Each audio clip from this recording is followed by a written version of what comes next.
மிகவும் அழகாக அருமையாக நம்மை பற்றி பேசிய பேராசிரியை பர்வீன் சுல்தானா அவர்களுக்கு மிகவும் நன்றி.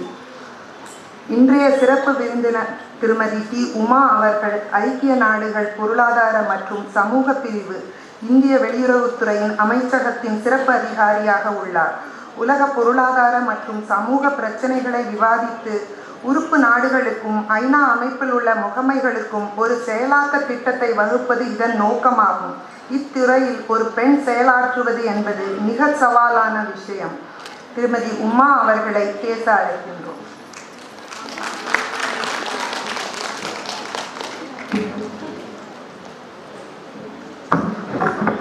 தமிழுக்கும் தில்லி தமிழ்ச்சங்க ஒருங்கிணைப்பாளர்களுக்கும் தில்லி வாழ் தமிழர்களுக்கும் பேராசிரியர் பர்வீன் சுல்தானா அவர்களுக்கும் எனது இனிய மாலை வணக்கம்.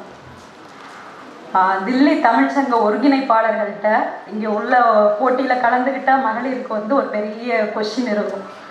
பர்வீன் சுல்தானா மேடத்தை கூப்பிட்டீங்க சரி, அவங்க நாடறிந்த உலகறிந்த பேச்சாளர். யார் இந்த உமா, என்ன சாதனை பண்ணிட்டாங்கன்னு இங்கே கூப்பிட்டுருக்கீங்க, எங்களுக்கு பரிசு கொடுக்குற அளவுக்கு அவங்களுக்கெல்லாம் என்ன தகுதி இருக்குது அப்படின்னு சில பேர் இல்லை, நிறையா பேருக்குமே தெரியலாம். நான் அப்படி ஒரு ஃபேமஸான பேச்சாளரோ ஃபேமஸான செலிபிரிட்டியோ கிடையாது. மேபி எனக்கு பின்னாடி இருக்கிற அந்த 3 எழுத்து IFS அப்படிங்கிற அந்த 3 எழுத்து உமாங்கிற, உங்களை மாதிரியே நானும் சாதாரண பெண்மணி தான். எனக்கும் உங்களுக்கும் எந்த டிஃப்ரென்ஸும் இல்லை. ஒன்லி டிஃப்ரென்ஸ் அந்த IFSங்கிற 3 எழுத்து. அது என்ன இந்த மேடையில் உட்கார வச்சுருக்குன்னு நினைக்கிறேன். அப்போ மேடம் தியரிக்கில் அவங்க மிகச்சிறந்த பேச்சாளர். அவங்க முன்னாடி நான் பேசுகிறது கண்டிப்பாக உங்களுக்கெல்லாம் ஒரு உளறல் மாதிரி தான் இருக்கும். இருந்தாலும் மேடம் ஒரு தியரி கிளாஸ் எடுத்துட்டாங்க. எப்போவுமே ஒரு தியரி கிளாஸ் எடுத்ததுக்கப்புறம் ஒரு கேஸ் ஸ்டடி சொன்னா தான் நல்லா அதோட இம்பேக்ட், அந்த தியரியோட இம்பேக்ட் அந்த கவனிக்கிறவங்கள போய் சேரும். இப்போ நானும் ஒரு கேஸ் ஸ்டடி தான் சொல்ல போகிறேன். இப்போ வேறு யாரோடையாவது ஸ்டோரி சொன்னால் அந்தளவு இந்தம்மா நல்லா கதை சுற்றுது, இதெல்லாம் உண்மையாக இருக்காது அப்படின்னு கூட நீங்கள் நினைப்பீங்க. நான் இதில் யாருக்கும் அறிவுரை சொல்லலை, இந்த சமுதாயம் இப்படி இருக்குன்னு சொல்லிட்டு நான் ரொம்ப கவலையெல்லாம் படலை. பட் இது ஒரு ஃபேக்ட். அதை ஒரு ஸ்டடி, ஒரு சொந்த கதை, சோக கதையெல்லாம் கிடையாது, சுவாரஸ்யமான கதை. அதை நான் சொல்கிறேன். அதில் உங்களுக்கு என்ன எடுத்துக்கணுமோ அதை எடுத்துக்கங்க, எடுத்துக்கலைனாலும் ஒரு டைம் பாஸாக எடுத்துக்கங்க. ஏன்னா என்னை கூப்பிட்டுட்டாங்க, நான் ஏதாவது ஒன்று பேசணும், விமென்ஸ் டே ரிலேட்டடாக பேசணும். என்ன பேசுகிறது, so busy in office work, எதுவும்லாம் நான் ப்ரிப்பேர் பண்ண மேடம் மாதிரி ஜஸ்ட்டு என் கதையை சொல்கிறேன். அதுவே கொஞ்சம், ஏன்னா அடுத்தவங்க கதையை சொன்னால் கொஞ்சம் சுவாரஸ்யம். ஆல்ரெடி காலையிலேருந்தே ஒருங்கிணைப்பாளர்கள்லாம் ரொம்பவே டயர்டாக இருக்கீங்க, எனக்கு நல்லா தெரியும். நானும் இப்படி ஏதாவது பாரதி கண்ட புதுமை பெண்ணாக சமையல் பிடித்த கைகளே சாதனை படித்த வாருங்கள்னா கண்டிப்பாக தூங்கிடுவீங்க, இல்லாட்டி எந்திரிச்சு போயிடுவீங்க. அதனால் என் கதையை சொல்கிறேன், கண்டிப்பாக சுவாரஸ்யமாக இருக்கும்னு நம்புகிறேன். என் பேர் உமா. எங்கள் அம்மா அப்பா பேர் அம்மா பேர் அம்பிகா, அப்பா பேர் தியாகசுந்தரம். பட்டுக்கோட்டைன்னு ஒரு ஊர் தெரிஞ்சிருக்கும்னு நினைக்கிறேன். தஞ்சாவூர் மாவட்டம் பட்டுக்கோட்டை வட்டம் ஒட்டங்காடுங்கிற ஒரு சிறிய கிராமம். இன்னுமே அந்த கிராமத்தில் 5ஆம் வகுப்பு வரையில் தான் இருக்குது. 5வது வகுப்பு வரைக்கும் கருப்பையா உடையார் நினைவு துவக்கப்பள்ளியில் படித்தேன். அதாவது எங்கள் ஃபேமிலி எப்படின்னு நான் சொல்கிறதுக்கு ஒரு சில உதாரணங்களை சொல்கிறேன். அதாவது நாங்கள் 3 பேருமே பெண் குழந்தைகள். என் அக்கா அகிலா, என் தங்கச்சி தீபா.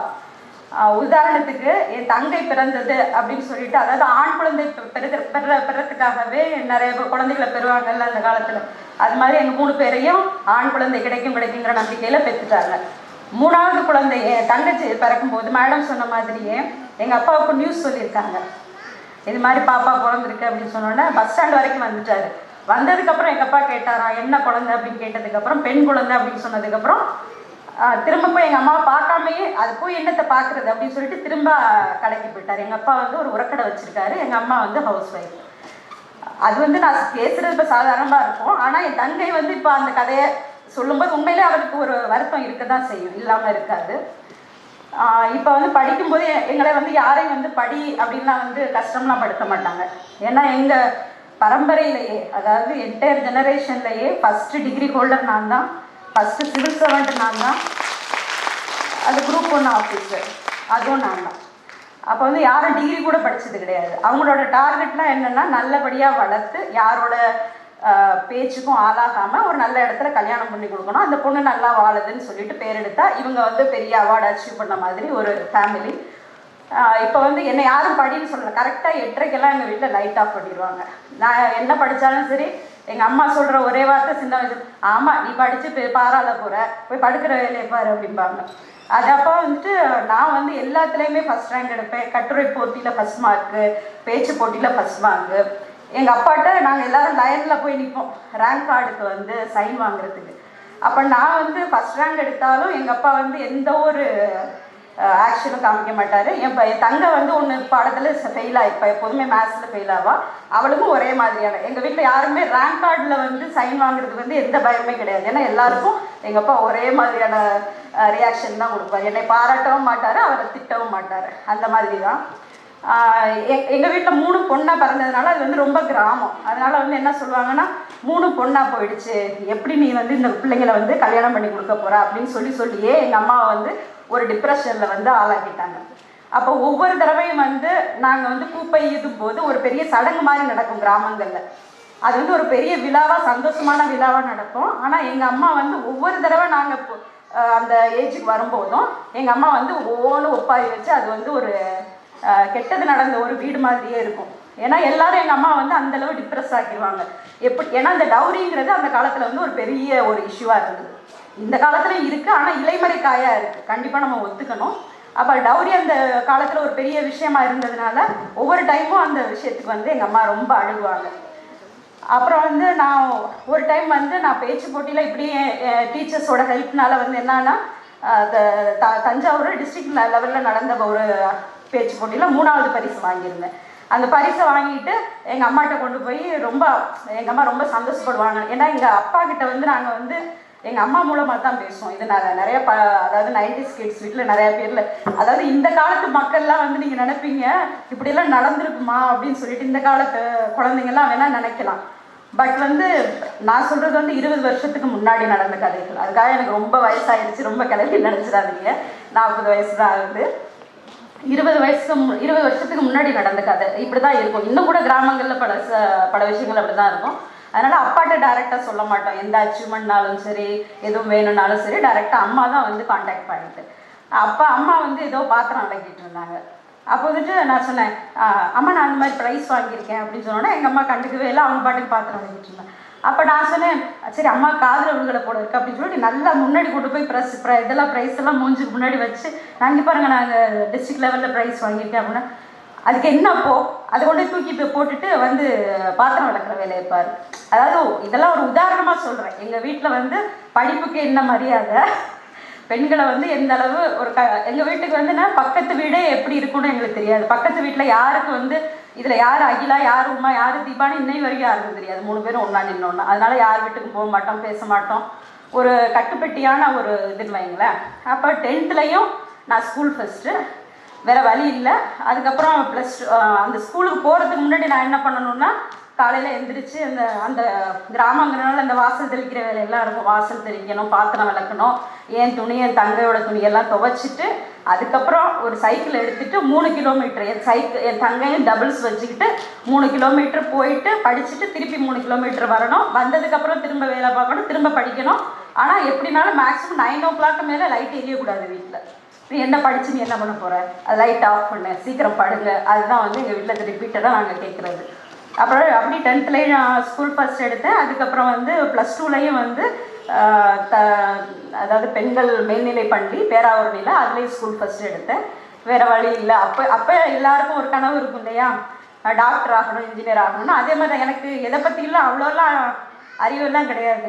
மற்றவங்க சொன்ன மாதிரி நான் பிறக்கும்போதே நான் வந்து ஐஏஎஸ் கனவோட தான் பிறந்தேன் அப்படிலாம் நான் பொய்யே சொல்ல முடியாது. ஏன்னா அப்படின்னா என்னன்னு தெரியாது, அதுக்கு எப்படி படிக்கணும்னு எனக்கு தெரியாது. ஒன்லி அப்போ வந்து இன்னும் கூட நிறைய பேர் அப்படி தான் இருக்காங்க. இன்ஜினியரிங் அந்த மெடிசனை தவிர வேறு வாழ்க்கையே இல்லைங்கிற மாதிரி தான் நிறைய பேர் இருக்காங்க மாணவர்கள், கிராமப்புற மாணவர்கள். நானும் அந்த பீரியடில் இருந்ததுனால அது ஒரு நேரோ மார்க்கில் ஒரு 0.5 இதில் எம்பிபிஎஸ் போயிடுச்சு. அதுக்கப்புறம் என்ன இருக்குது அப்படின்னு பார்த்தா வேறு வழி இல்லை, அக்ரிகல்ச்சர் காலேஜ், ஹார்டிகல்ச்சர் காலேஜ் பெரியகுளத்தில் எனக்கு சீட்டு கிடச்சிது. அங்கே சேர்ந்தேன். சேர்ந்ததுக்கப்புறம் எங்கள் அக்காவுக்கு வந்து 12 வயசு முடிஞ்சதுக்கப்புறமே எங்கள் மாமா, தாய் மாமா, எங்கள் அம்மாவோட தம்பிகள் 2 பேர் அவங்களுக்கு கல்யாணம் பண்ணி வச்சிட்டாங்க. ஏன்னா எங்கள் அம்மா சின்ன வயசுலேருந்தே அழுது அவங்களுக்கு வந்து ஒரு மனவியாதின்னு சொல்லுவாங்கல்ல, பெண்களுக்கு வந்து ஒரு வியாதியுமே இருக்காது, ஆனால் அவங்களே வந்து ஒரு வயிற்று வலின்னு ஒரு வியாதின்னு நினச்சிக்கிட்டு இது பண்ணுவாங்க. அதனால தமிழ்நாட்டில் உள்ள எல்லா டாக்டர்கிட்டையும் பார்த்து எல்லா தேவையில்லாத மெடிசனும் சாப்பிட்டு கடைசி அப்போ அவங்க இறந்தது வந்து கேன்சர்னால இறந்தாங்க. மேபி டியூ டு அந்த தேவையில்லாத மெடிசன்னால தான். அதனால் எப்போதுமே வயிற்று வலி அப்படின்னு சொல்லி ஏதாவது ஒரு கம்ப்ளைண்ட் பண்ணிகிட்டே இருப்பாங்க.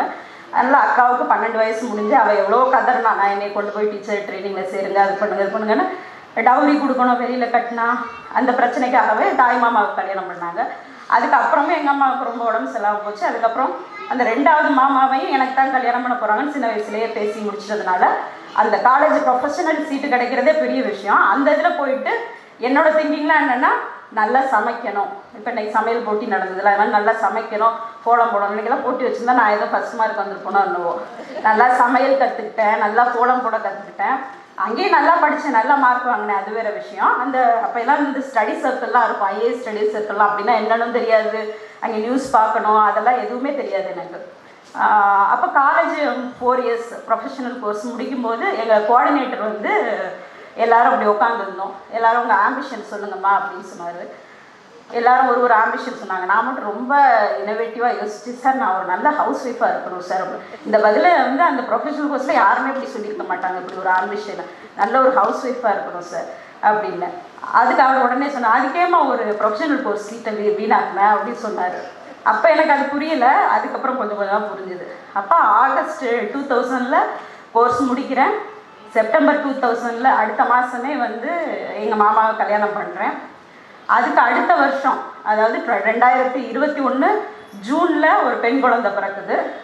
அதுக்கு விதின் இயர் வந்து ஒரு எதிர்பாராத ஒரு விதமாக என்னுடைய அந்த கணவர் வந்து இறந்து போயிட்டார். அதாவது முதல் கணவர், எனக்கு இப்போ இங்கே இன்னொரு கணவர் இருக்கார், முதல் கணவர் இறந்து போயிட்டார். அப்போ அது வரைக்கும் என்னோடய வாழ்க்கை வந்து, நான் என்னோடய வாழ்க்கையோட லட்சியமே என்ன, எங்கள் அம்மா அப்பா சொல்லி கொடுத்தது என்ன, நல்ல ஒரு ஹவுஸ் ஒய்ஃபாக இருக்கணும், போகிற இடத்துல நல்ல பேர் கொடுக்கணும், அதுதான் வந்து மெயின். இப்போ எனக்கு என்னோட இதை காமிக்கிறதுக்கு எதுவுமே இல்லை. நான் இதுக்காகத்தான் வாழ்ந்தேன். இதுக்காக படிக்கும்போது கூட படிக்காமல் நான் இதுக்காகத்தான் என்னை வந்து தயார்படுத்திக்கிட்டேன். நேற்று வரைக்கும் நான் நினச்ச வாழ்க்கை ஒன்று, திடீர்னு ஒரு ஃபைன் டே வந்து எல்லாமே தலைகீழ மாறிடுச்சு. இதுவே நமக்கு வாழ்க்கை இல்லை அப்படின்னு நினைக்கும் போது என்னால் அதை வந்து ஜீரணிச்சிக்கவே முடியலை. உடனே நான் வந்து தற்கொலை பண்ணிக்கணும்னு தான் ஒரு கிணறு இருந்துச்சு, அது கிணறுல போய் விழுகிறதுக்கு போனேன். உடனே எங்கள் அப்பா அம்மா எல்லாம் என்ன சேர்ந்து அடித்து உள்ளே தூக்கி போட்டாங்க. அப்போ நான் அழுதுகிட்டு இருக்கும்போது என் பொண்ணு பேர் தீக்ஷனா, அவள் வந்து 1 வயசு கூட ஆகலை. அவள் வந்து ஒரு துண்டை எடுத்துகிட்டு வந்து என் கண்ணை தொடச்சி விட்டாள். அப்போ தான் எனக்கே ரியலைஸ் ஆச்சு, நமக்கு ஒரு குழந்தை இருக்குது, நமக்கு கண்ணீர் துடைக்கிறதுக்கு இவள் இருக்கும்போது இவளுக்கு கண்டிப்பாக அழுகிறதுக்கு வந்து இந்த சமுதாயத்தில் நிறைய வாய்ப்புகள் இருக்கும். கண்டிப்பாக அவளுக்காக நம்ம வந்து வாழ்ந்தே ஆகணும் அப்படிங்கிற முடிவு வந்து அப்போ தான் எனக்கு தோணுச்சு. அதுக்கப்புறம் வந்து நான் ஃபேஸ் பண்ணது எல்லாமே வந்து வாழ்க்கையில் வந்து நான் பார்த்தது எல்லாமே வந்து ஒரு என்ன சொல்கிறது, ஒரு ஃபேன்சி இது மாதிரி. எங்கே போனாலும் ஃபஸ்ட் ரேங்க்கு. நான் இப்போ இந்த ஸ்டேஜில் நின்னேன்னா எங்கள் ஹெட்மிஸ்டர் சொல்லுவாங்க, ஒரு ப்ரைஸாக வாசிப்பாங்க, தமிழில் இங்கிலீஷில் கட்டுரை போட்டி பேச்சு போட்டி. அது கடைசி சொல்லுவாங்க, பேசாமல் உமா நீ இங்கேயே நின்றுட்டு எல்லாத்தையும் வாங்கிட்டு போயிரு அப்படின்னு சொல்லுவாங்க. அப்படி தான் நான் வந்து பாசிட்டிவாக தான் என் வாழ்க்கை போயிருக்கே ஒழிய, இந்த மாதிரி ஒரு தலைகீழ பெறணும், நமக்கு இப்படி ஒரு இது ஆகும் அப்படின்னு சொல்லிட்டு நான் வாழ்க்கையில் யோசிக்கவே இல்லை. அதுக்கப்புறம் என்ன பண்ணுறதுன்னு தெரியல. அதுக்கப்புறம் நான் வீட்டுக்கு வந்தேன். அதாவது கிராமங்களில் நீங்களாம் வந்து யோசிக்கலாம், டெல்லியில் இருக்கவங்களுக்கும் சென்னையில் இருக்கவங்களுக்கும் இப்போ வந்து விடோவாகிறதோ இப்போ மறுமணம் பண்ணுறதோ வந்து ஒரு சாதாரணமான விஷயம். விவாகரத்தாகிறது, மறுமணம் பண்ணுறதெல்லாம் இன்றைய காலகட்டத்தில் வந்து ஒரு பெரிய விஷயமே கிடையாது. நான் சொல்கிறது 20 வருஷத்துக்கு முன்னாடி அந்த மாதிரி ஒரு கிராமங்களில் இன்னும் இருக்குது. அதுவும் உண்மை, அதை வந்து மறுக்க முடியாத உண்மை. அது கிராமத்தில் இருக்கவங்களுக்கு தான் தெரியும். கிராமங்கள் எவ்வளவு அழகானவை, அருமையானவை, ரொம்ப என்ன சொல்கிறது, ரொம்ப உடல்நலத்துக்கு ரொம்ப ஆரோக்கியமானது. ஆனால் அதே சமயத்தில் இந்த ஜாதி சம்பந்தமான, இந்த பெண்ணடிமை சம்பந்தமான ஒரு கேவலமான விஷயங்கள் வந்து நகரத்தை விட கிராமங்களில் வந்து எல்லாத்துக்குமே 2 முகம் இருக்குது. அந்த 2வது முகம் வந்து ரொம்ப மோசமானது அந்த கிராமத்தில். அந்த கிராமத்துக்கு போனோடனே எங்கள் அம்மா அப்பா வீட்டுக்கு போயிட்டேன். அங்கே அதுக்கப்புறம் தான் எனக்கு தெரியும், அதாவது 1 வருஷத்துக்கு கணவனை இழந்தவர்கள், அதாவது விதவைன்னு சொல்லுவாங்க, அந்த மாதிரி வார்த்தைகள்லாம் இருக்கக்கூடாதுங்கிறது என்னோட எண்ணம். அவங்க வந்து 1 வருஷத்துக்கு வந்து வீட்டை விட்டு வெளியில் வரக்கூடாது, யார் மூஞ்சை பார்க்கக்கூடாது, கோவிலுக்கு போகக்கூடாது. எனக்கு இருக்கிற ஒரே ஆறுதல் கோவில் தான். கோவில் வந்து எனக்கு ரொம்ப பிடிக்கும், ஆனால் கோவிலுக்கு போகக்கூடாது. வீட்டுக்கு வந்து இன்விடேஷன் கொடுக்க வருவாங்க ரிலேட்டிவ்ஸு, லோக்கலில் இருக்கவங்க இன்விடேஷன் கொடுக்க வருவாங்க. என் வீடு நான் எங்கேயோ உட்காந்துருக்கேன்னு நினச்சிட்டு நான் ஹாலில் உட்காந்துருப்பேன். என்னை பார்த்துட்டு நாங்கள் அப்புறமா வரோம் அப்படின்னு சொல்லிட்டு போயிடுவாங்க. அது ஃபஸ்ட்டெல்லாம் எனக்கு புரியல. அதுக்கப்புறம் எங்கள் அப்பா அம்மாவே சரி அவங்க வரும்போது போய் அங்கே போய் உட்காந்துக்கம்மா அப்படின்னு சொல்லிட்டு அவங்களுக்கு வேறு வழி இல்லை. அவங்களும் என்னை மக்களாக தான் பார்க்கணும். உங்கள் இன்விடேஷனே வேணாம் போடணும்லாம் சொல்ல முடியாது இல்லையா, அவங்களோட ஊரோட ஒத்து வாழணும். அதனால நான் என்ன பண்ணிக்கிட்டேன், என்னோட வாழ்க்கையை அந்த ஒரு வருட வாழ்க்கையை ஒரு ரூமுக்குள்ளேயே முடக்கிக்கிட்டேன். அப்படி முடக்கும்போது எவ்வளோ நாள் தான் ரூம்லேயே இருக்க முடியும் சொல்லுங்கள்? இவ்வளோ தூரம் படிச்சுட்டு இவ்வளோ தூரம் எல்லாத்துலேயும் ஃபஸ்ட் ரேங்க் எடுத்துட்டு எப்படி வீட்டுக்குள்ளே இருக்க முடியும்? அதுக்காக எனக்கு ஒரு தீனி தேவைப்பட்டுச்சு. என்னோட மைண்ட் டைவர்ஷனுக்கு ஒன்று தேவைப்பட்டுச்சு. முறவர் இந்த மாதிரியான ஒரு சமூக சூழ்நிலையில் கண்டிப்பாக என் மகளை கண்டிப்பாக வளர்க்கக்கூடாதுங்கிறதுல தீர்மானமாக இருந்தேன். அதுக்கு என்ன வேணாலும் செய்யலாம், முதல்ல இந்த ஊரை விட்டு நம்ம போயிடணும், நம்ம காலில் நம்ம நிற்கணும் அப்படிங்கிறது முடிவுக்கு வந்துட்டேன். அதனால தான் சிவில் சர்வீஸ் படிக்க ஆரம்பித்தேன். 24 மணி நேரமும் பேச்சு மூச்சு என்னோட சுவாசம் எல்லாமே சிவில் சர்வீஸ் தான். ஃபுல்லாக அதுக்காகவே படித்தேன். படிச்சுட்டு எங்கள் அப்பா கொஞ்சம் அண்டர்ஸ்டாண்டிங்காக இருந்தார் எங்கள் அம்மாவோட. எங்கள் அம்மா வெளியில் போகக்கூடாது படிக்கக்கூடாது அதில் எல்லாம் தீர்மானமாக இருந்தாங்க. ஆனால் எங்கள் அப்பாவை எப்படியோ கன்வின்ஸ் பண்ணி இங்கே டெல்லியில் பூசா உங்களுக்கு தெரியும் ஐஆர், என்னோடய சப்ஜெக்ட் அக்ரிகல்ச்சர் அண்ட் பாட்னி. அதுக்கு எங்கேயுமே கோச்சிங் கிடையாது, ஒன்லி நம்ம குரூப் டிஸ்கஷன் மூலம் தான் படிக்க முடியும். அதனால் டெல்லியில் பூசா ஐஆரில் அதில் எப்படின்னா நீங்கள் இருக்கிற குவார்ட்டர்ஸில் ஒரு அவுட் ஹவுஸ் மாதிரி இருக்கும். அது நம்ம ஊரில் அதில் மாடு கூட தங்காது. அந்த மாதிரி ஒரு ஆஸ்பெஸ்டாஸ் ஷீட்டு போட்டிருப்பாங்க. இந்த டெல்லி குளிரில் டெல்லி வெயிலில் ஆஸ்பெஸ்டாஸ் ஷீட்டில் யோசிச்சு பாருங்கள். அதில் 3 பேர் இருக்கணும். அவங்க டாய்லெட்டை நம்மளும் சேர்ந்து கழுவணும். அப்புறம் சாப்பாடெல்லாம் பார்த்தீங்கன்னா இதில் தான் வரும், பாலித்தீன் கவரில் தான் வரும். அந்த அப்போ நாங்கள் பர் மந்த்து 3000 ஆகும் அந்த இதுக்கு செலவுக்கு. அப்படி நான் இங்கே படித்தேன். பார்த்தா வெறித்தனமாக படித்ததில் ஃபஸ்ட் அட்டெம்ப்ட்லேயே ப்ரிலிமினரி பாஸ் பண்ணிட்டேன். அதாவது ஐஏஎஸ் இதில் பார்த்தீங்கன்னா கையெல்லாம் தட்டாதீங்க, ஒன்றும் இல்லை. ப்ரிலிமினரி பாஸ் பண்ணாலுமே மெயின்ஸ் இருக்குது. மெயின்ஸில் போயிடுச்சுன்னா திரும்ப ஃபஸ்ட்டு ப்ரிலிம்ஸ் வரணும், அடுத்து இன்டர்வியூ இருக்குது. அது இன்டர்வியூவில் போனாலும் ஃபஸ்ட்டுலேருந்து வரணும், திரும்ப ஃபஸ்ட்லேருந்து வரணும். அது பரோட்டா சூரி சொன்ன மாதிரி ஆரம்பத்துலேருந்து வர வேண்டியதுதான் போட்டு. அதாவது அந்த ப்ரிலிம்ஸ் பாஸ் பண்ணதுனால ஒரு கிரெடிட்டும் கிடையாது. ஃபஸ்ட்டு மெயின்ஸ் போனேன், அந்த மெயின்ஸில் எனக்கு போயிடுச்சு. அதுக்கப்புறம் எப்படி அப்பப்போ இந்த இது எல்லாருக்கும் வராது. எனக்கு ஃபஸ்ட் டைமே ப்ரிலிம்ஸ் பாஸ் பண்ணிட்டேன். அதனால் இன்னும் 1 வருஷம் நான் இருக்கேன்னு சொல்லிட்டு படித்தேன். அடுத்த வருஷம் மெயின்ஸ் முடிச்சுட்டு ஸ்ட்ரெயிட்டாகவே இன்டர்வியூ போயாச்சு.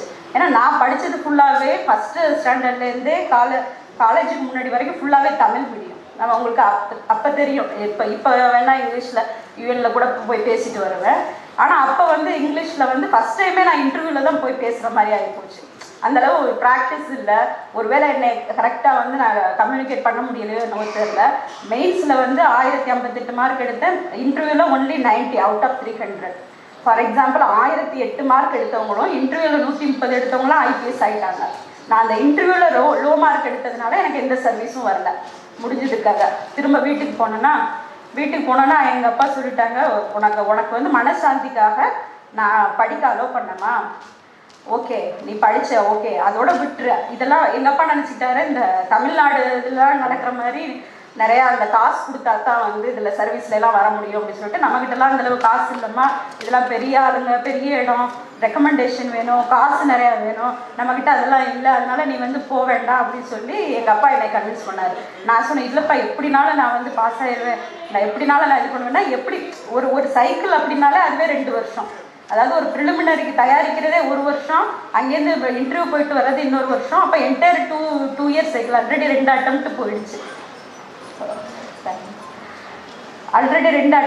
போயிடுச்சு. அப்போ 3வது அட்டெம்ப்ட் எனக்கு அலோவ் பண்ணலை வீட்டில். அப்போ என் மாமாலாம் என்ன சொன்னாங்கன்னா, இவ்வளோ எப்படியாவது கை கால் முடிச்சு வீட்டுக்குள்ளே போடுங்க, அப்போ தான் படிக்க மாட்டாங்கிறாங்க. எங்கள் அம்மாவோட ஐடியா என்னென்னா, இவன் புக்கெல்லாம் எரிச்சிட்டோன்னா இவன் படிக்க மாட்டான் அப்படிங்கிறாங்க. இங்கே சொந்தக்காரவங்களாம் என்ன சொல்கிறாங்கன்னா, அந்த பெரிய மாமாவுக்கு இவளை கட்டி வச்சுருங்க, அப்போ தான் சொத்தெல்லாம் வெளியில் போகாது, இவன் ஒழுங்காக அடங்கி வீட்டில் இருப்பா அப்படின்னு சொல்லிட்டு இப்போ ஒவ்வொருத்தரும் ஒவ்வொரு ஐடியா சொன்னதுனால என்னால் யாரையுமே கன்வின்ஸ் பண்ண முடியும்னு தோணலை. அதனால நானே கிளம்பி சென்னைக்கு போயிட்டேன். அதாவது வீட்டில் எல்லாரும் சண்டை போட்டுட்டு சென்னைக்கு போயிட்டு, சென்னையில் அண்ணா இன்ஸ்டியூட்டுன்னு ஒன்று தமிழ்நாடு அரசு நடத்துறது, ஃப்ரீயாகவே சாப்பாடு, ஃப்ரீயாகவே ட்ரைனிங் எல்லாம் கொடுப்பாங்க, தங்குறதுக்கு இடம்லாம் தருவாங்க. அதில் போய் படிச்சுட்டு அதில் மெயின்ஸ் எழுதுகிற நேரம் பார்த்தீங்கன்னா டைஃபாய்டு வந்துருச்சு.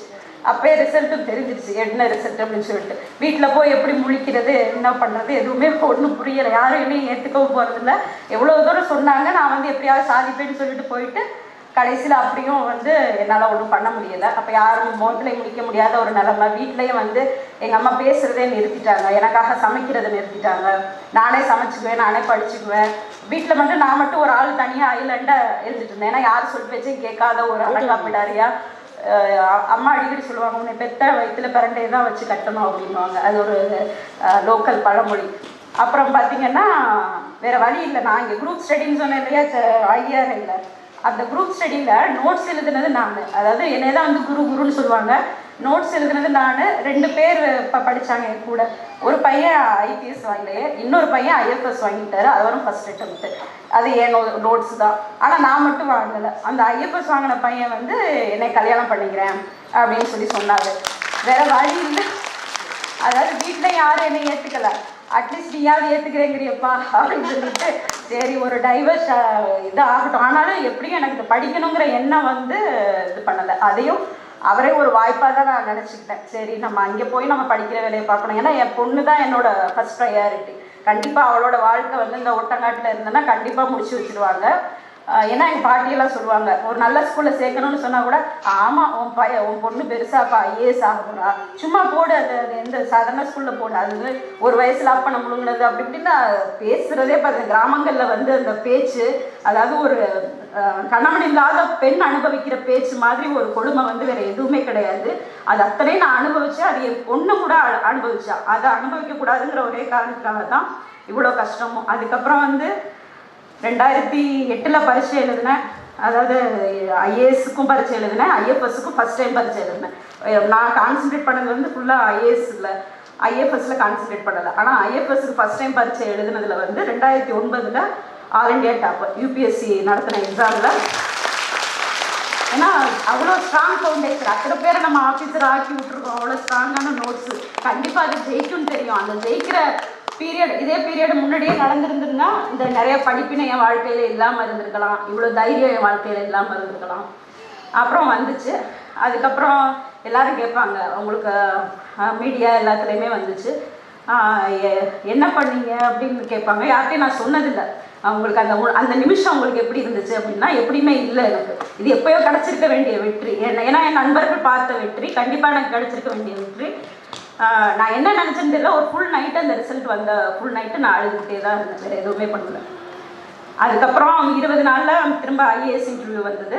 அதில் ஆனால் சக்சீட் ஆகலை. ஏன்னா எனக்கு ஏற்கனவே இது ஐஎஃப்எஸ்ல டாப்பர் ஆனதுனால ஐஎஃப்எஸ்எஸ் சூஸ் பண்ணேன். கேரளா கேடர் போனேன். இதுக்கு இடையில வந்து நான் சக்ஸஸ் ஆனதுக்கப்புறம், அதாவது இந்த கல்யாணம் பண்ணும்போது என் தங்கை வந்து என் தங்கையோட வீட்டுக்காரர் வந்து என் தங்கை கல்யாணத்தில் அட்டன் பண்ணக்கூடாதுன்னு அவளை கடுமையான அடி, ஜாதி மாதிரி அவள் கல்யாணம் பண்ணுறா, எப்படி நீ போவேன்னு சொல்லிட்டு என் கல்யாணத்துக்கே ஒரு 4-5 பேர் தான் இருந்தாங்க. மீனாட்சி அம்மன் கோயிலில் கல்யாணம் பண்ணி கூட்டிகிட்டு வந்தாங்க. அவங்கெல்லாம் வந்து என் ஃபோட்டோ கேட்குறாங்க கட் அவுட்டுக்கு. நான் பாஸ் பண்ணதுக்கப்புறம் ஊருக்கு போகிறேன், அப்படியே தாரை தப்பட்டு மேலம் எல்லாம் முழங்க அப்படியே வந்து ஒரு பெரிய கட் அவுட்டெல்லாம் வச்சு என்ன தமிழன்னையின் தவ புதல்வியே, என்ன தங்க மகளே, அவ எங்கள் அம்மா சொன்னதெல்லாம் ஞாபகத்துக்கு வந்துச்சு எனக்கு. அப்படியே ரிவைண்ட் ஆனிச்சு. அப்போ எல்லாம் வந்து என்னை வந்து அமங்கலின்னு ஒதுக்கி வச்ச அதே ஊர் என் பாப்பாவோட ஸ்கூல் பிரின்ஸிபல் வந்து என்னை இன்வைட் பண்ணுறாரு. நீங்கள் வந்து தான் மேடம் புத்துளக்கு ஏற்றி வைக்கணும் அப்படின்னு சொல்லிட்டு அந்த பேச்சில் வந்து அதான் என்னோட ஃபஸ்ட்டு பேச்சு. ஆஃப்டர் அச்சீவிங் தி சர்வீஸ் ஃபஸ்ட்டு பேச்சில் நான் கேட்டேன், ஏங்க இதே உமா தான் நான், இந்த 3 எழுத்து தான் எனக்கும் அந்த உமாவுக்கும் வித்தியாசம். நேற்று வந்து நான் அமங்கலியாக இருந்தேன், இந்த ஒரு 3 எழுத்து என்னை சுமங்கலியாக ஆக்கிடுச்சா, எப்படி வந்து விளக்கேற்றி வச்சா அதில் அதான் ஒரு ஸ்டேட்டஸ் அப்படின்னு வந்துட்டா நம்ம எத்தனை கல்யாணம் வேணாலும் பண்ணலாம், எப்படி வேணாலும் இருக்கலாம். அதுதான் இந்த சமுதாயம். இதே வந்து கீழ்த்தட்டு மக்கள் கிராமப்புறங்களில் இருக்கிற பெண்களோட நிலைமை இன்றைக்கி வந்து ரொம்பவே மோசமாக தான் இருக்குது. ரொம்பவே மேடம் சொன்ன மாதிரி ஒவ்வொரு பெண்மணியுமே வந்து சாதனை பெண்மணிகள் தான். அங்கே வந்து ஒவ்வொருத்தரும் அனுபவிச்சுக்கிட்டு இருக்க துயரங்கள் அதெல்லாம் வந்து சொல்லி மாடாது. அதுக்கப்புறம் நான் கேரளா கேடர் கிடச்சி கேரளா போனேன். அங்கேயும் வந்து எனக்கு வந்து ஃபஸ்ட்டு டிஎஃப்ஓஷிப் வந்து திருவனந்தபுரம் டிஎஃப்ஓ 3 வருஷம் இருந்தேன். அங்கே வந்து அதாவது இந்தியாவில் இது வரைக்கும் பார்க்காத ஒரு எலிஃபண்ட் கோச்சிங் கேஸ் வந்து நான் ஹேண்டில் பண்ணேன். நான் தான் அதோட டீம் லீடராக இருந்தேன். அதாவது வித்தின் 4 days வந்து 36 பர்சனை அரெஸ்ட் பண்ணோம். என்னோட அந்த லீடில் வந்து பார்த்தீங்கன்னா நான் தான் டீம் லீடர். த்ரூஅவுட் கேரளா வந்து மோர் தென் 60% பர்சன் அக்யூஸ்ட் பர்சன் அரெஸ்ட் பண்ணியிருக்கோம். 500 kg ஆஃப் ஐவரி சீஸ் பண்ணி ஈவன் 20 வெப்பன்ஸ் அண்ட் 20 வெஹிக்கிள்ஸ் வந்து சீஸ் பண்ணோம். இதுக்கு வந்து பிரைம் மினிஸ்டரோட அவார்டு கிடச்சிருக்கு கேரளா ஃபாரஸ்ட் டிபார்ட்மெண்ட்டுக்கு. கேரளா ஃபாரஸ்ட் டிபார்ட்மெண்ட்டுக்கு எனக்கு கிடையாது. எனக்கு என்ன கிடைச்ச ரிவார்டுன்னா அந்த 30 பேரை நான் அரெஸ்ட் பண்ணேன் இல்லையா, அந்த 30 பேருமே ஹியூமன் ரைட்ஸ் கமிஷனில் கேஸ் போட்டான். அப்போ அந்த 30 கேஸையுமே நான் செட்டில் பண்ணுறதுக்கு போன வருஷம் வரைக்கும் செட்டில் பண்ணேன். இன்னும் 2 கேஸ் வந்து எனக்கு அகெயின்ஸ்டாக வந்து ஹைகோர்ட்டில் இருக்குது. அதாவது நான் வந்து அந்த பிரைம் அக்யூஸ்டை அடித்ததாகவும் 3rd டிகிரி டார்ச்சர் பண்ணதாகவும் அவங்க அம்மாவை அடித்ததாகவும் 2 கேஸ் வந்து இது வந்து ஸ்ட்ராங் கேஸு. அது வந்து க்ரைம் பிரான்ச்சில் இருக்குது. ஃபார் எக்ஸாம்பிள் அதுக்கப்புறம் நான் வந்து ரீஜனல் டெப்யூட்டி டைரக்டராக wildlife crime control bureau சென்னையில் இருந்தேன். 7 ஸ்டேட்ஸ் கண்ட்ரோலு. அதுலேயே வந்து Madurai bench of high court Chennai high court வந்து என்னை டைரக்ட் பண்ணி என்னை ஸ்பெஷல் ஆஃபீஸராக போட்டு அகைன் ஒரு பெரிய எலிஃபண்ட் போச்சிங் கேஸ் இன்வெஸ்டிகேட் பண்ணாங்க. அதில் கண்டுபிடிச்ச பிரைம் அக்யூஸ்டு எனக்கு அகெயின்ஸ்டாக கேஸ் கொடுத்த அக்யூஸ்டு. ஸோ அதுக்கு அகெயின்ஸ்டாக ஒரு ஆக்ஷனை எடுக்கல. அதுக்காக என்னோட ரிப்போர்ட்டை பேஸ் பண்ணி இப்போ சிபிஐக்கு டைரக்ட் பண்ணி சிபிஐ ஃபஸ்ட்டு அரெஸ்ட் பண்ணது அந்த ஆளை தான், அந்த அஜிப் ரேட்டுங்கிற ஆளை தான் எனக்கு அகெயின்ஸ்டாக கேஸ் கொடுத்தவன். இருந்தாலும் அவன் என்ன நியூஸ் கொடுக்குறான் மீடியாவில் அப்படின்னா, இந்த கேஸ்லேருந்து தப்பிக்கிறதுக்காக தான் வந்து இவங்க வந்து நான் வந்து சிபிஐ ஏவி விடுறாங்க. நான் ஏவி விடுற அளவுக்கு சிபிஐ வந்து ஒரு ரொம்ப இண்டிபெண்டன்ட் இன்வெஸ்டிகேஷன் ஏஜென்சி. நான் ஏவி விடுற அளவுக்கு அவங்க வந்து அவ்வளோ சாதாரணமானவங்களா, நான் ஏவி விட்டதுனால தான் அவங்கள வந்து டார்கெட் பண்ணுறாங்கன்னு சொல்லிட்டு அப்படியே மீடியா வந்து அந்த அக்யூஸ்டுக்கு ஃபேவராக இருக்குது. ஏன்னா வந்து மேஜர் இண்டஸ்ட்ரியலிஸ்ட் பூரா, நான் நேம் சொல்ல விரும்பல, மேஜர் இண்டஸ்ட்ரியலிஸ்ட் பூராமே அவங்க வீட்டு பூஜா முறி அந்த டெக்கரேஷனுக்காக இவங்க வந்து ஐவரியை வந்து அவங்க தான் பிரைம் அக்யூஸ்ட். அதனால தான் இந்த ஐவரி கோச்சிங் எல்லாமே நடக்குது. அது அந்த டைரி அந்த முக்கியமான டீட்டெயில்ஸ் என் கையில் இருக்கிறதுனால அவங்க எல்லாருமே மீடியாவில் ஷேர் இருக்கிறதுனால மீடியா வந்து எனக்கு அகெயின்ஸ்ட் ஆகிட்டாங்க. இது ஒரு ஸ்ட்ரகிள் போயிட்டுருக்கு. இது எங்கள் அப்பா வந்து அவ்வளோ ரிசர்வ்டாக இருந்தவர். அப்போ வந்து ஒரு மீடியாவில் வந்து பயங்கர ஒரு இஷ்யூ ஆகிடுச்சு, எப்போனாலும் என்னை வந்து அரெஸ்ட் பண்ணலாம் அந்த 3rd டிகிரி டார்ச்சர் கேஸ்னால அப்படின்னு சொல்லிட்டு. அப்போ எங்கள் அப்பா ஃபோன் பண்ணி சொன்னார், நீ ஒன்றும் கவலைப்படாதம்மா, நீ ஜெயிலுக்கு போனாலும் பரவாயில்ல, நான் வந்து ஆளுங்களை கூட்டிகிட்டு வந்து உன்னை வந்து ஜாமீன் எடுப்பேன் அப்படின்னா. அதே அப்பா மாறிட்டார். அதே அப்பாவுக்கு வந்து ஃபுல்லாக ஹார்ட்டில் ப்ராப்ளம் இருந்தது. அப்பா அம்மாவுக்கு நல்ல சொத்தெல்லாம் இருக்குது. இருந்தாலும் நான் சம்பாதிச்ச காசு தான் எங்கள் அப்பாவுக்கு செலவு பண்ணணும்னு சொல்லிட்டு நானே டாப் கிளாஸ், அதாவது இந்தியாவிலே டாப் ஹாஸ்பிட்டலில் எங்கள் அப்பாவுக்கு ட்ரீட்மெண்ட் பண்ணி, இருந்தாலும் எங்கள் அப்பா இறந்துட்டார் ஒரு 5 வருஷத்துக்கு முன்னாடி. அதுக்கப்புறம் எங்கள் அம்மாவுக்கு கேன்சர் வந்தது. அம்மாவுக்கும் சரி டெல்லி, திருவனந்தபுரம், சென்னையில் இருக்கிற எல்லா டாப் ஹாஸ்பிட்டல்லையும் நல்லா ட்ரீட்மெண்ட் பார்த்து கடந்த நவம்பரில் அம்மாவும் இறந்துட்டாங்க. அப்பா இறந்தப்ப நான் நினச்சேன், நான் தான் வந்து அப்பாவுக்கு கொல்லி வைக்கணும். எங்கள் அம்மாவோட இன்னொரு பெரிய கவலை என்னன்னா, கொல்லி வைக்க பையன் இல்லையேன்னு சொல்லிட்டு தான் அழுகுவாங்க ரிலேட்டிவ்ஸில் இது பண்ணும்போது. அப்போ எங்கள் அப்பா இறக்கும்போது எங்கள் அக்காவோட பையனை கூப்பிட்டு எங்கள் அம்மா கொல்லி வைக்க சொன்னாங்க. நான் வைக்கணும்னு நினச்சேன், ஆனால் எங்கள் அம்மாவோட இஷ்டம், அதனால நான் விட்டேன். இந்த தடவை நவம்பரில் எங்கள் அம்மா இறந்தப்ப நான் வந்து கேட்டகாரிக்கலாக சொல்லிட்டேன். ஃபஸ்ட்டு எடுத்தோடனே நான் கொல்லி வைக்க போகிறேன். எங்கள் அக்கா தங்கச்சிட்ட சொன்னேன், ஒன்று நீங்கள் 2 பேரும் வைங்க, உங்களுக்கு விருப்பம் இல்லைன்னா நான் தான் கொல்லி வைக்க போகிறேன் அப்படின்னு சொன்னோன்னே அவங்களுக்கு அப்படியே ஒரு மாதிரி ஆச்சரியமாக இருந்தது. அப்புறம் இப்போ எல்லாம் இந்த மின்மயானம்லாம் வந்ததுக்கப்புறம் லேடிஸ் எல்லாம் போகிறதெல்லாம் சர்வசாதாரணமான விஷயம் தான். ஆனால் அந்த கிராமம் மட்டும் இன்னமும் அப்படியே தான் இருக்குது, இன்னும் திருந்தாமல் அப்படியே பேக்வேர்டாக தான் இருக்குது. அங்கே வந்து அதெல்லாம் வந்து சாத்தியமே கிடையாது. அப்போ நான் சொன்னதுக்கப்புறம் எங்கள் அக்கா சொன்னாங்க, அவங்க 2 பேரும் இஷ்டம் இல்லை, இருந்தாலும் ஒன்றும் சைலண்ட்டாக இருந்தாங்க. அதனால் நான் இது பண்ணி அங்கே ஆர்கனைஸ் பண்ணுறவங்க எல்லாத்தையும் சொல்லிட்டு நான் தான் கொண்டு வைக்க போகிறேன். அப்போ அந்த ஊர்வலம் ஸ்டார்ட் ஆகிடுச்சு. என் கையில் அந்த சட்டியெல்லாம் கொடுத்துட்டாங்க. நான் நடந்து போயிட்டுருக்கேன். அப்போ என் தங்கை கூட வந்தான். என் தங்கை மாப்பிள்ளை பக்கத்தில். என் தங்கை வீடு இன்னும் எப்படின்னா, அவங்க மாமனார் முன்னாடி வந்து சேரில் உட்காரக்கூட கூடாது. இன்னும் கூட எங்கள் தங்கையோட வீடு எப்படி இருக்குன்னா, அவள் படிச்சிருக்கா மைக்ரோபயாலஜி, இருந்தாலும் வேலைக்கெல்லாம் போகக்கூடாது. என்ன தான் நீ படிச்சிருந்தாலும் சரி, நீ வீட்டில் தான். அந்த மாதிரி ஒரு ரிசர்வ்டு மென்டாலிட்டி உள்ளவங்க. நேரில் கூட உட்காரக்கூடாது. அவள் வந்து என் காது கூட மாப்பிள்ளைகிட்ட சொல்கிறான், நானும் உமாவோட போவேன் அப்படின்னா. உடனே அவர் சொன்னார், நம்ம இதில் இந்த இதெல்லாம் பழக்கம் இல்லை, தேவையில்லாத பிரச்சனையெல்லாம் பண்ணாத, இஷ்யூ ஆகும் அப்படிங்கிறாரு பக்கத்தில் இருந்துட்டு. அவள் சொன்ன ஒரு ஸ்ட்ராங்காக, இது வரைக்கும் என் தங்கை வந்து ஸ்ட்ராங்காக பேசி நான் பார்த்ததே இல்லை. எல்லாருக்கு முன்னாடி அடி வாங்கி இதெல்லாம் பார்த்துருக்கேன். என் கல்யாணத்துக்கு வரல அப்படின்னு எங்கள் அக்கா நான் கல்யாணத்துக்கு போவேன்னு சொல்லிட்டெல்லாம் அவள் வரல. ஆனால் எங்கள் அம்மாவோட இறுதி ஊர்வலத்தில் நான் போவேன், இது எங்கள் அம்மா அப்படின்னு சொல்லிட்டு அதுக்கப்புறம் அவள் எதுவுமே பேசலை, அவர் எதுவுமே பேசலை. சைலண்ட் ஆகிட்டாரு. பார்த்தா எங்கள் அக்கா, நான், என் தங்க, எங்கள் குழந்தைகள் எல்லாரும் ஆண் பெண் அத்தனை பேரும் போய் இடுகாட்டுக்கு போனோம் எங்கள் அம்மாவுக்கு கடைசி காரியம் செய்கிறதுக்கு. உடனே அங்கே போயிட்டோம். அங்கே உள்ளவங்க எல்லாம் சொந்தக்காரவங்கெல்லாம் வந்துட்டு இருக்கிற இடமே கொஞ்சம் தான் இருந்தது. மழை வேறு பெஞ்சிட்டு இருந்தது. இடிச்சுக்கிட்டே நின்றுட்டு இருந்தாங்க. ஃபுல் தண்ணியில் சில பேர் நின்றுட்டு இடிச்சுட்டே இருந்தாங்க. கொஞ்சம் தள்ளி நில்லுங்க அப்படின்னு சொன்னோம். தள்ளி நிற்கணுமாண்டா, இதுக்கு தான் பொம்பளைங்கள்லாம் வந்து இங்கெல்லாம் வரக்கூடாதுன்னு சொல்கிறது. அப்படி பொம்பளை வந்தால் இப்படி, பொம்பளை நாட்டாமையாக இருக்குது, அதாக்கும் இதாக்குன்னு ஒரே சத்தம். அதாவது நாங்களே ஒரு இறுக்கமான சூழ்நிலையில் இருப்போம். எங்கள் அம்மா இறந்துட்டாங்க, கடைசி காரியம் செய்கிறதுக்கு போகிறோம். அங்கே போயும் கூட அவ்வளோ பேச்சு. உடனே நான் ஒன்றுமே சொல்ல. அந்த நேரத்தில் எனக்கு என்ன தோணுச்சுன்னு தெரியல. குரலை உயர்த்தி ஆத்மார்த்தமாக யாரெல்லாம் எங்கள் அம்மாவுக்கு இறுதி மரியாதை செய்யணுமோ அவங்க மட்டும் நின்றுங்க, மற்றவங்க விருப்பம் இல்லாதவங்க தயவுசெய்து போயிருங்க, இங்கே நான் தான் கொல்லி வைக்க போகிறேன் அப்படின்னு சத்தமாக சொன்னேன். அதுக்கப்புறம் அங்கே எந்த சத்தமுமே கிடையாது. கடைசியாக கொல்லி வச்ச வீட்டுக்கு வந்தோம். அம்மாவோட கடைசி ஆசை வந்து வாரணாசியில் அவங்களோட ஆஸ்தியை கரைக்கணும், எல்லா பூஜைகளும் செஞ்சுன்னு. அதே மாதிரி என் அக்கா தங்கச்சி 2 பேரையும் அவங்க குடும்பத்தையும் வரவழைச்சு எல்லா பூஜைகளும் செய்து அம்மா இஷ்டப்படி அந்த ஆண் பிள்ளை வேணும், என்னது கொல்லி வைக்க ஆம்பளை பிள்ளை வேணுங்கிறத வந்து எல்லாத்தையும் நிறைவேற்றி இன்னைக்கு அம்மாவோட ஆத்மா சாந்தி அடைஞ்சிருக்கும்னு நினைக்கிறேன். அதுதான் நாங்கள் எங்கள் அம்மாவுக்கு செஞ்ச மரியாதை அப்படின்னு தான் நான் எடுத்துக்கிறேன். இப்போ மேடம் சொன்னாங்க ஆரோக்கியம் தான் முக்கியம், ஆரோக்கியம் தான் ரொம்ப முக்கியம், அழகு முக்கியம் இல்லை அப்படிங்கிறதுல. நம்ம கூட நிறைய சாதனை பெண்கள் இருப்பாங்க. ஃபார் எக்ஸாம்பிள் 15 நாளைக்கு முன்னாடி என்னோட பாட்டி ஒருத்தவங்க, பெரியாத்தா ஒருத்தவங்க இருந்தாங்க. அவங்களும் இதே மாதிரி தான் இளம் விதவை. ஒரு 3 ஆம்பளை பிள்ளை 2 பொம்பளை பிள்ளைக்கு அந்த அம்மா தாய். எல்லாரையும் நல்ல விதமாக கல்யாணம் பண்ணி எல்லாருக்கும் பேரப்பிள்ளைங்கள் எடுத்து பேரப்பிள்ளைங்களுக்கு குழந்தைகள் பிறந்து அந்த அம்மா இது வரைக்கும் ஒரு ஹாஸ்பிட்டலுக்கும் போனதில்லை, ஒரு மாத்திரையும் சாப்பிட்டதில்லை. அன்னைக்கு நைட்டு படுத்தாங்க, அடுத்த நாள் எழுந்திரிக்கல. 95 வயசு இருக்கும். அந்த அம்மா உண்மையிலே ஒரு சாதனை பெண். அதாவது நம்ம கூடவே நிறைய சாதனை பெண்கள் இருக்காங்க.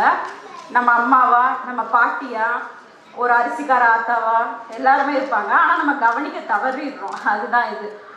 மற்றபடி நமக்கு சுதந்திரம் அப்படின்னு பேசுகிறோம்.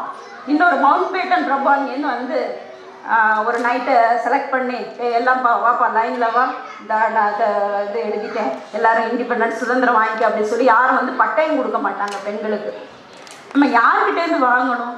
சுதந்திரம் சுதந்திரம் நம்ம கையிலே ஏற்கனவே இருக்குது. நம்ம சுதந்திரத்தை நம்ம தான் எடுத்துக்கணும். அது என் சுதந்திரம் என் உரிமைங்கிற மாதிரி இன்றைக்கி வந்து நமக்கு முன்னாடி ஆப்பர்ச்சுனிட்டிஸ் வந்து கொட்டி கிடக்கு. எவ்வளவோ ஆப்பர்ச்சுனிட்டிஸ் வந்து கொட்டி கிடக்கு. அதனால் உங்களோட பாதையை நீங்கள் வகுத்துக்கிட்டு நீங்கள் முன்னேறி போகணும். யாரையும் அவங்க தவறு, இவங்க இது அப்படின்னு சொல்லிட்டு குறையெல்லாம் சொல்லாமல் நம்மளோட பாதையை வகுத்துக்கிட்டு நம்ம முன்னேறி போனால் உலகமும் நம்மளோட வரும். அதுதான் நான் இன்னைக்கு சொல்லிக்க விரும்புகிறது. எல்லா போட்டிகளும் நடந்திருக்கோம். பர்வீன் சுல்தானா மேடம் கூட நக்கலாக சொன்னாங்க. என்னோட ஆசை என்ன அப்படின்னா இதே மாதிரி போட்டிகள், அதாவது கோலப் போட்டி, சமையல் போட்டி, நினைவுத்திறன் போட்டி, என்ன அடுப்பில்லா சமையல் போட்டி, இதே போட்டி இன்னும் ஒரு 10 வருஷ காலத்துக்குள்ள ஆண் பெண் எதிர்ப்பாளருக்கும் இதே அரங்கத்தில் நடக்கணும். அந்த ஒரு நகர்வை நோக்கி நம்ம எல்லாரும் நகரணும்னு கேட்டுக்கிட்டு இந்த பலவிதமான போட்டிகள் நடந்திருக்கோம். அதில் எல்லாம் வெற்றி பெற்றிருப்பீங்க சில பேர். அவங்களுக்கு வந்து வாழ்த்துக்கள். வெற்றி பெறாதவர்களுக்கும் சிறப்பான வாழ்த்துக்கள். ஏன்னா உங்கள் வீட்டை விட்டு வெளியில் வர்றதே ஒரு பெரிய வெற்றி. வெளியில் வந்து கலந்துக்கணும். அந்த வெற்றி தோல்விக்கு இடையில வந்து ஒரு நூலிலே தான் டிஃப்ரென்ஸ். இப்போ நான் சொன்னேன் இல்லையா, அந்த 4 அட்டெம்ப்ட் பாஸ் பண்ண அது ஒரு நூலிலே தான் டிஃப்ரென்ஸ். அது எப்போ கிடைக்குது அப்படிங்கிறது தான் மேட்ரு. ஸோ ஈஸியாக கிடச்சிட்டாலும் அது வந்து அவ்வளோ ஒரு இன்ட்ரெஸ்டிங்காக இருக்காது. அதனால் வெற்றி பெற்றவர்களுக்கும் வாழ்த்துக்கள். இனி வருங்காலத்தில் வெற்றி பெறப்போகிறவர்களுக்கும் போகிறவர்களுக்கும் என்னுடைய வாழ்த்துக்கள். ஒருங்கிணைப்பாளர்களுக்கும் தில்லி தமிழ்ச்சங்க நிர்வாகிகளுக்கும் மற்றும் தில்லிவாழ் தமிழ் மக்கள் அனைவருக்கும் எனது மனதார நன்றி உரித்தாக்கி கொண்டு விடைபெறுவது. நன்றி.